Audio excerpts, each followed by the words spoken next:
this is this wonderful thing that all of us own, or does it own us?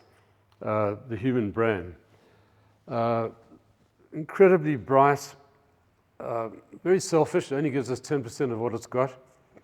Easily bored, loves to be entertained, wants to be fascinated, and is an inveterate traveler.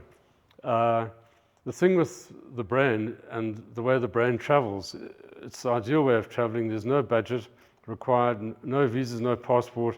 You can leave in a flash, and you can go anywhere in a flash. And that is the problem and the opportunity for us as communicators, because how do we hold the brain? And how do we hold people's brains, and how to keep them interested?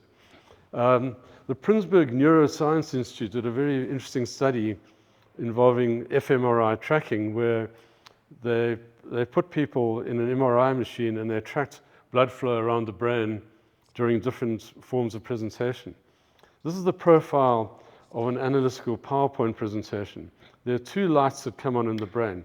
There's Broca's area, which is the processing of language, and then there's Wernicke's area, which is comprehension. Those are just two lights on the brain during a PowerPoint, when you can say death by PowerPoint. It's very, very easy for this brain to be now wanting to leave the room. And then they did a further study, what happens when the brain is engaged in a story? And that's when all the lights came up, from emotions to the motor cortex, to visual images, to memories of our past experiences, which is all about our culture and our history and things that touch us and engage us. So obviously storytelling is the way to go to engage people. And so this is a brain that is held by a story.